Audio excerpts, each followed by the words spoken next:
Hudson County View, live on Uncut. I'm your host, the guy that tells you how it is, not how it might be, your favorite OG, John Arhitis. And of course, we're going to talk the latest and greatest in Hudson County news. So, first let's talk a little bit about U.S. Senator Bob Menendez coming to the Peninsula City. He was talking about a legislative bill that would actually expand health care for over 3.5 million veterans. So we're going to talk about the significance of that and his appearance in Bayonne.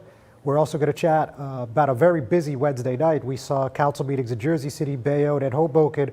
Of note, in the Peninsula City again, we saw that Council President Sharon Ashdodrowski, who was, of course, at the end of her term at the end of this month after losing that municipal election to Mayor Jimmy Davis in May, we saw that out of nowhere, that the HCIA withdrew their application to the local finance board for the $95 million hospital land bond. Of course, we've been talking about this for over a year, and this was a shock to pretty much everyone, as far as I could tell.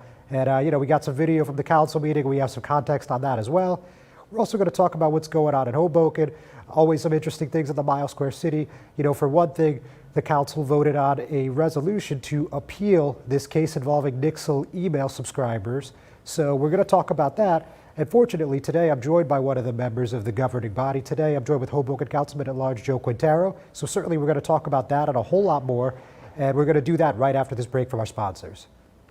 Burns Brothers Memorials, Monuments, and Markers, 787 Tunley Avenue, Jersey City.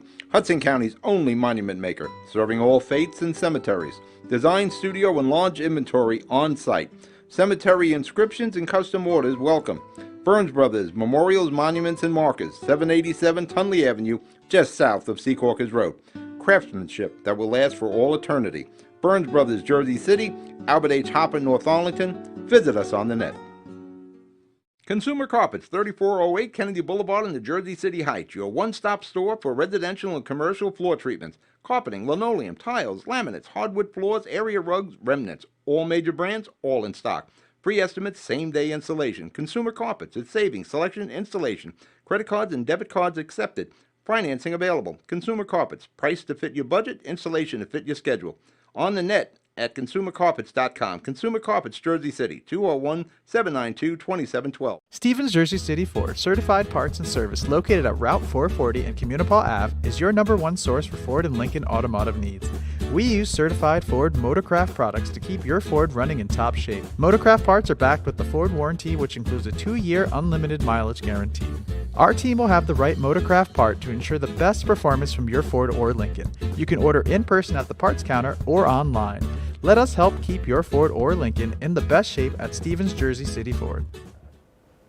Hudson County View, live and uncut. As I mentioned a few moments ago, today I'm joined with Hoboken Councilman-at-Large Joe Quintero. Councilman, thanks for coming in. Thanks for having me. Appreciate it. Very welcome. So look, let's start off with this whole Nixle thing, and I think you could bring a unique perspective, given you're a lawyer. Yep. So now, obviously, this private resident filed this lawsuit. The Camden County Superior Court judge ruled in his favor. They said that these emails of the Nixle subscribers are a public record. Yep. Now the city is appealing it after last night's close vote. So tell me how this thing's unfolded in your eyes and how you see this going. Yeah, I see this as a privacy issue.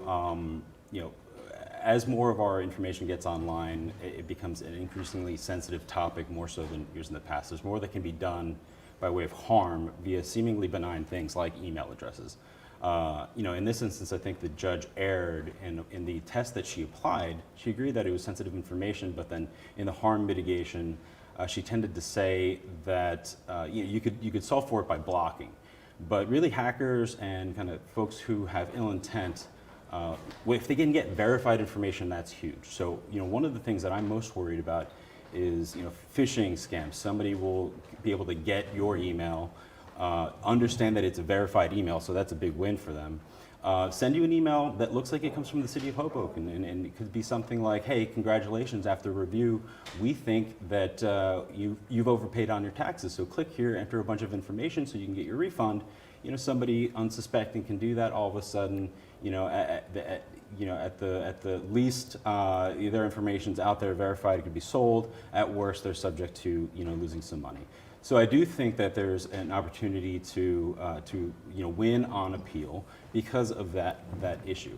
Also, I don't think folks realize, or at least some don't realize, that this is going to have an impact statewide, right? This opens up every email that anybody has submitted in a Nixle or Nixle-like service in the state of New Jersey to access to folks worth a very low bar for them to get that information. So I think residents submitted their emails with the expectation of privacy. I think we need to respect that. I think, unfortunately in this instance, the judge made an error in applying the law, and I think we have an opportunity and a good chance to win on appeal. So as you know, I got to your meeting a little late last night. I was at Bayonne first, but I watched some of it this morning, and looking over the discussion on this topic, I saw some of your colleagues seem to say something along the lines of like, well, obviously I'm John Heidiss, I could have an email that's like, Johnny Bag of Donuts 1901 at Hotmail or something, and that doesn't identify me, that doesn't tell anyone where I am, who I am, or where my address is. I mean, what do you think from that perspective? I think, yeah, in some instances, folks do have, almost everyone I know has more than one email address. But a lot of us have that one that's kind of our go-to for most official things. And yeah, I think look, this is going to expose 17,000 emails, I think, if they're able to get it. So yeah, for some folks, this is going to be a non-issue. But for more than a few, this will end up being an issue. So we actually had this conversation about this a similar thing after the council meeting yesterday. And the way I see it is, if folks are able to get it through other means, fine. But let's not allow them to get this information through the city where folks applied. Now, even if it is Johnny Bag of Donuts at yahoo.com, that's still a verified email. It still exposes that person to that phishing scheme. So let's say in that situation you wanted to have that anonymous email, but you still want to get your money back. You can click through it, and it might not be from City of Hoboken. It could be from anything. You've won a sweepstakes, or the IRS, or the Nigerian prince comes back again and is looking to get your information. Point is, it's an actual email, and while it might not be your name, it could still get to you. But I would suspect that with something like a city service, most of us used our actual bona fide kind of main email that we use not only for to share with the school, to get information on our kids and official updates from the city, from our doctors, and a bunch of those things. So so I suspect a good portion of those emails are actually the main emails that are identifiable, and if folks can hack those, then you've got a slew of information about the individual. All right, point taken. And finally on this topic, so the person who filed the lawsuit, that's Carmine Sadora, as you're well aware, he said it's really not about getting the list. He said it's kind of based just about the principle. He says the city has abused Nixle for many years, and long before your tenure on the council, about 3+ years ago, they passed that resolution saying as such. So, I mean, what do you think of this point of view here? So I think this isn't the way to fix that, right? You don't solve for perceived wrongdoing by getting the email list.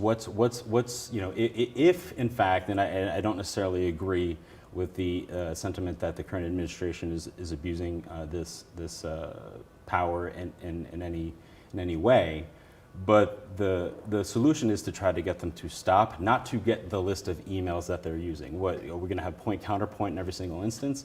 I think this will also have a chilling effect. If all of a sudden you get too much noise and you know that this is coming from the city, you know this is an avenue where third-party folks are going to just use it to spam you, I think folks will start to unsubscribe from Nixle, and it'll be a detriment to the city. They'll have less access to information. So I think Councilman Cohen put it correctly. If this is an actual wrong, you don't correct a wrong with another wrong. There's other avenues for those folks to explore to change the activity of the city. And as Council President mentioned, he's putting it to the Finance and Administration Committee to look at what can be done, and we'll take a look at it and see if we can make some recommendations. All right, so 2 wrongs don't make a right. Absolutely not. So we're going to take a quick break, ladies and gentlemen. Don't go anywhere. We'll be right back.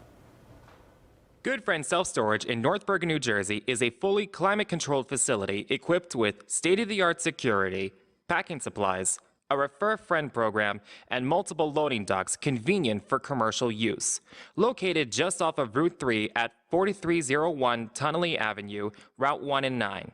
Call 201-867-2444 or visit us on the web today. Good Friend Self-Storage. Let us be your good friend. Newport, the luxury waterfront community on the Hudson River, offers a quality of life you deserve in one of our many high-rise towers. With amenities such as the on-site Newport Path, light rail, Newport Town Square, 3 playgrounds, dog run, upscale restaurants, retail giants like Kohl's, JCPenney, Macy's, and Target. Morton Williams and Acme Supermarket are just outside your front door. A health and fitness center, skating rink, and medical facilities are also on site. Enjoy the New York skyline from our waterfront and various parks. Manhattan is just one pass stop away, or quick ride through the Holland Tunnel. Nursery and private elementary schools all on site. 12-screen movie theater at the Newport Center Mall. Looking to visit? Stay at the Westin or Marriott Hotel. For more information, visit us at newportnj.com. Make lasting memories to cherish forever. It's incredible. It's you, Newport. Live like you want. Hudson County View, live at Uncut. John Arhitis, and I'm still here with Hoboken Councilman-at-Large Joe Quintero. So another thing barely touched on at the council meeting, but was wondering if there's an update. So the Supervisors Union is obviously still working through this contract. As of last night, they don't have Juneteenth off, which is an observed holiday in Hoboken tomorrow. So do you have any update on that for us today? Yeah, I did catch up with the business administrator earlier today, and it's a lot of what was shared actually at the council meeting. So they've come to a tentative agreement on that contract, which would include Juneteenth. Tomorrow actually would be observed as a holiday. So the city has agreed to it. Now it goes to the union for a vote. My understanding is that they have a vote today. If they vote to accept the updated contract, then they will have tomorrow off. So right now it's really in the hands of the union. So they're right on the goal line, so to speak. That's it, right. Okay, great. So let's, of course, we can't talk Hoboken these days unless we're talking legal cannabis, right? I know, you've expressed your opinion on this at several meetings, and I know you went to the planning board to hear the first in the story dispensary hearing. So, let's rewind all the way back to, let's say, I guess it was about March when the city revised some of the cannabis zoning regulations. Yes. So, just walk us through that and why you thought that was a good or bad idea for the city. So the folks that I talk to predominantly, I understand there's a lot of individuals who show up to the meetings as well. They should, and they're all largely focused on the proposed location in the old Hudson Tavern Astoria dispensary. But most people I talk to in my day-to-day life just want a consistent set of rules that stop changing, and then let's just kind of move forward with the application as is. Look, the good thing is I believe in increased public participation. What I want to see, though, is equal administration of the law and fair administration of the law. There is some sentiment that there has been a lack of transparency in the rulemaking business, and this is before my time. Yeah. But there have been multiple years of debate and discussion to get to the set of rules that had been applied beginning of this year. And some folks feel like, and as is the case often, right? You don't pay attention to the machinations of municipal government until something directly impacts you. Sure. And so right when we start to approve these things, it's going to show up at your doorstep, so you're going to have people who feel like this came out of nowhere when in fact it didn't. I totally understand that. The thing that I worry about now is that with all the changes in the rules, and I think the rules generally, the changes that we've made are generally, good ones, but the unintended consequences of that is that individuals may feel like we then have to hold the existing applicants to that standard, where from my perspective, the appropriate thing to do is if you have gone and spent the time, energy, money to build up your application, state your case, you should be held to the standard at the time that you entered into into that work. It's like a grandfather clause. The grandfather clause, exactly right. And so, so what I worry about is that the standards may have shifted, and folks may want the planning board, or they may want the city council or any other approval bodies to hold the existing applicants to a level that simply was not there at the time of their application. So if and when this does come to the city council for a vote, I would expect my colleagues to look at the rules that were in the books at the time of the application and apply those rules fairly. And I think, it may result in an approval, it may result in not, right? We have to see exactly, what the expectation is. But moving forward, I'd like to see the rules kind of get static. Let's open these places. I've been not a secret in saying I'm in favor of cannabis dispensaries being opened in Hoboken and in New Jersey for a number of reasons. One is definitely a social justice issue. Two is consenting adults should be able to kind of do what they want so long as they're not harming anyone. And three, there's a significant revenue opportunity, right? We're going through budget season right now where we're looking at potentially a tax increase. One of the ways that we address that is through increase in revenue in the city. I mean, we could start being ultra draconian in giving parking tickets. That's one way to do it, but that makes no one happy. No. But another way is to get the 2% on revenues that we can get through these places being open. And Gotcha. So hopefully we open them. And the last thing that I'll say about this is a lot of these things happen before my time. So there's only so much I can do with respect to kind of addressing that. What I can focus on is the future.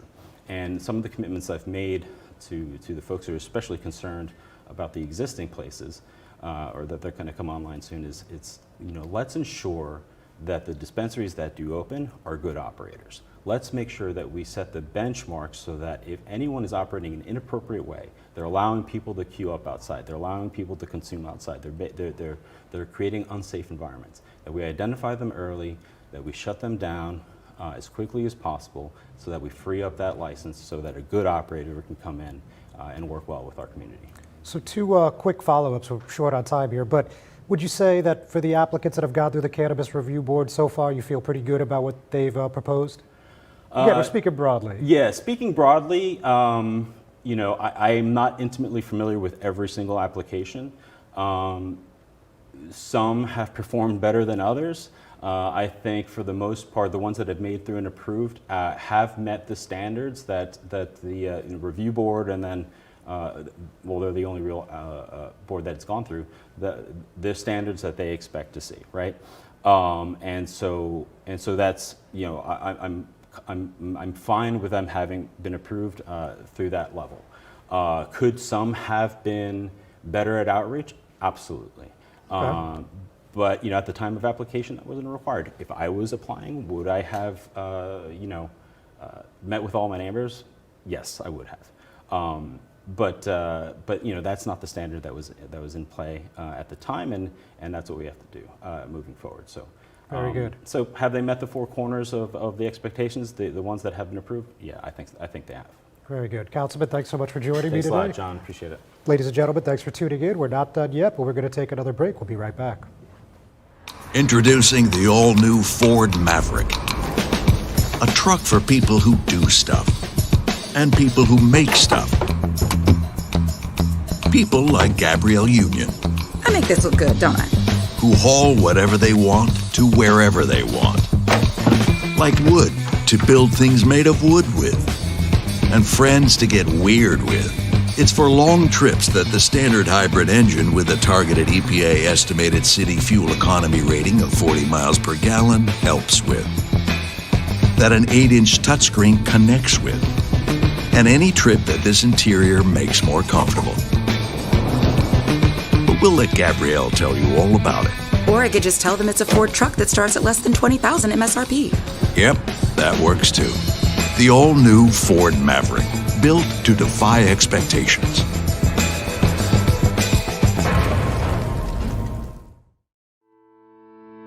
Panapinto Properties, Jersey City. shaping the workplace with state-of-the-art office spaces and addresses your company desires. Building residences that define your home environment, adjacent to all modes of transportation with on-site parking available. The right address, the right lease. Call 201-521-9000 or visit online at panapintodevelopment.com. Panapinto Properties, building Jersey City for everyone. Not everyone celebrates the birth of a baby. You have options. Don't panic. New Jersey has safe havens for unwanted infants. Leave the baby with staff at any hospital, ER, police or fire station, or rescue squad. Call the number on your screen for safe haven locations or go to www.njsafehaven.org.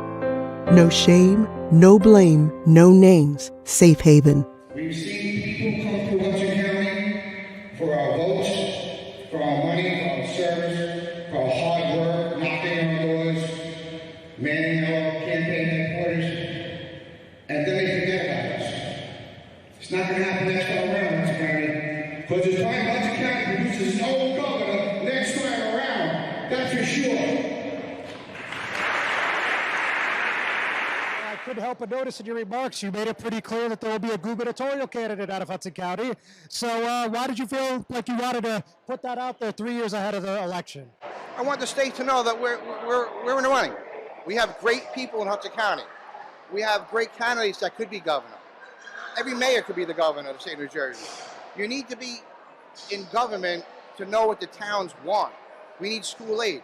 We need municipal aid for our roads, our bridges. Our taxes got to be stable. So we need somebody in the governor's office that understands the neighborhoods of Hudson County. So, I mean, we've been always supporting candidates across the board. It's time Hudson County produces its own candidate one day and come out strong from them. And someday, and I hope next time around, Hudson County has its own governor. So is it fair to say at this moment in time, Mayor Phillip has your support for governor in 2025? If he's a candidate, 100%. Hudson County View live at Uncut, John Arhides, and of course that was the new chairman of the Hudson County Democratic Organization, Anthony Veneri. Of course, many of you know him already as the Hudson County Board of Commissioners chairman. And, you know, it was a pretty clear-cut vote, a very short meeting, 10, 15 minutes tops. And this was something that we've been talking about since the end of February. In light of the legislative redistricting, of course, we know that State Senator Nick Sacco and State Senator Brian Stack got redrawn into the same district. That's the 33rd legislative district. And, it didn't take long for Senator Sacco to say that he was going to retire from the legislature and remain the North Bergen mayor, and instead would endorse Stack, who was also the Union City mayor, for re-election in the Senate. And, there's been a lot of course, blowback, a lot of chain reactions, I think you could say pretty safely. And one of those was Veneri succeeding Amy DeGees, who, of course, is also a Jersey City Councilwoman-at-Large, as the HCDO chair, and that's exactly what we have here. So really no surprises, though the one thing that did catch some people off guard was the new chairman talking about Hudson County having not only a seat at the table, but actually producing the next governor. And of course, when I asked him, as you just saw, if he would support Mayor Fulop as the 2025 Democratic gubernatorial nominee, he said if he's a candidate, 100%. So obviously this is going to be an interesting situation to watch. So we've got our eye on it, and we'll keep you appraised of any updates. So having said all that, let's talk about something that happened at the beginning of the week.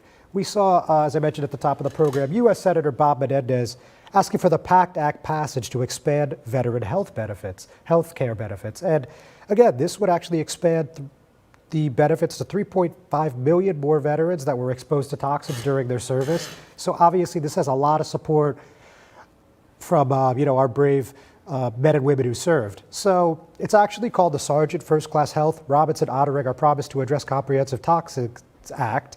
So that's why they call it the PACT Act. Obviously that's a mouthful. And specifically, this would be addressing illnesses from exposure to toxic burn pits and expand presumptions related to Agent Orange exposure during the Vietnam War. And it looks like this is moving ahead in the Senate. So that's an interesting thing that we saw, again, in the Peninsula City. We saw Rob Menendez, who's of course the son of the senator, and the 8th District Democratic nominee for Congress, and Assemblyman Will Sampson and Bayonne Mayor Jimmy Davis joined in that press event as well. So another thing that we're talking about this week in Jersey City now, we're talking a little bit about the budget. $695 million, up quite a bit from last year when it was $620 million. And there's a tax hike involved. So, of course, whenever that happens, you're going to usually see people playing the blame game, and that's what we have here. The Board of Ed is, saying that they had to do it, and the city is saying that it's all their fault, and so on and so forth. I'm sure many of you are familiar with this already. But bottom line is last year, the municipal budget had a tax decrease, which you don't see very often, but a lot of municipalities did that last year because of the federal relief in the American Rescue Plan. And Jersey City actually got $69 million. So we saw a $967 tax decrease. Now at the municipal level, we're going to see a $1,030 increase. So their argument is that it's leveling out over the past 12 months, which I suppose is true. And then you have on the Board of Ed side, last year they had a tax increase that was about $1,000 a household. That was an $814 million budget. And now this year it's nearly $1 billion, $973 million to be exact. And it's a $1,608 tax increase. So it's, certainly not a situation where too many people are going to be thrilled when they get their tax bill. But, this is going to probably happen throughout the country, not just the county and the state, because as the COVID relief starts to dry up, obviously municipal budgets and, overall tax bills are going to have to balance themselves out. So the council voted on the introduction of this last night unanimously. We're going to keep you posted when we get down to the final reading, which is, of course, also the second reading. We're going to take one more quick break. We'll be right back.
answers in the time frame. So they were carrying the item to be on their agenda month after month. And they said, we don't do that. We have to hear it. Do you have answers? I said, we don't have answers, and we will withdraw it and make a new application when we have answers to those questions. So I did not contact Jed, which was my error. When was that? December. Who authorized you to withdraw it? We couldn't be heard. You're a consultant for the county in this role. As a consultant, did you have the authority to withdraw on your own? I don't recall the authorization. So somebody had to authorize the withdrawal. And I'm sure somebody at the county wasn't going to withdraw it without notifying and having a conversation with the city. No, I believe that I spoke to the group generally, and it was told, not on the question, but was told, we will not have answers.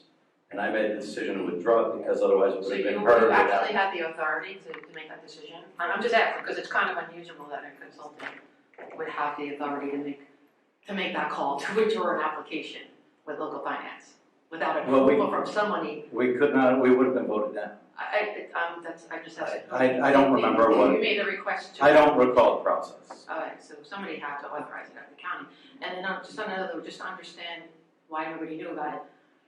I know that you're also our advisor, and we work closely with our CFO. Yes. And right now we're in the middle of figuring. When did this have come up in conversation? Because to understand our debt obligation for next year and our debt level and all that, for the last 6 months we should have been budgeting, and I know you were involved in that process. And I find it hard to believe that in your conversation with our CFO that this never came up, or with Jay Coffey, who had really been playing the BA role for the last 3 years, and everything runs through him, that no one ever mentioned that this was withdrawn. The city never, this is a big deal. It was $95 million of debt we were going to incur. Hudson County View live at Uncut, John Arhitis. So obviously that was from the Bayonne City Council meeting last night. That was Michael Hanley of NW Financial explaining to Council President Sharon Ashdodrowski why this Hudson County Improvement Authority application for the $95 million bond application for the local finance board was withdrawn all the way back in December, and for whatever reason, no one at the municipal level knew about it. Unfortunately, this exchange, as you just saw, did not really shed any light on the situation. Obviously, Hanley took full responsibility. He said he did not share this information with Law Director Jay Coffey. He didn't really explain why. And when she asked, who authorized him to do this, he said, "I do not recall." So this is just kind of I'm going to say, an unforeseen set of circumstances here, because, this is something we've been talking about, again, since May of 2021. Obviously, this was a relatively big campaign issue when, Davis ultimately ended up sweeping for the third time in a row. And it's just, really puzzling as to how we got to this point. But, I guess it's in the record books now, and there's nothing we can do about it. But it'll be interesting to see what other communications come out in the coming days. So with that, ladies and gentlemen, we're going to call it a week. Thanks so much. We'll see you next time.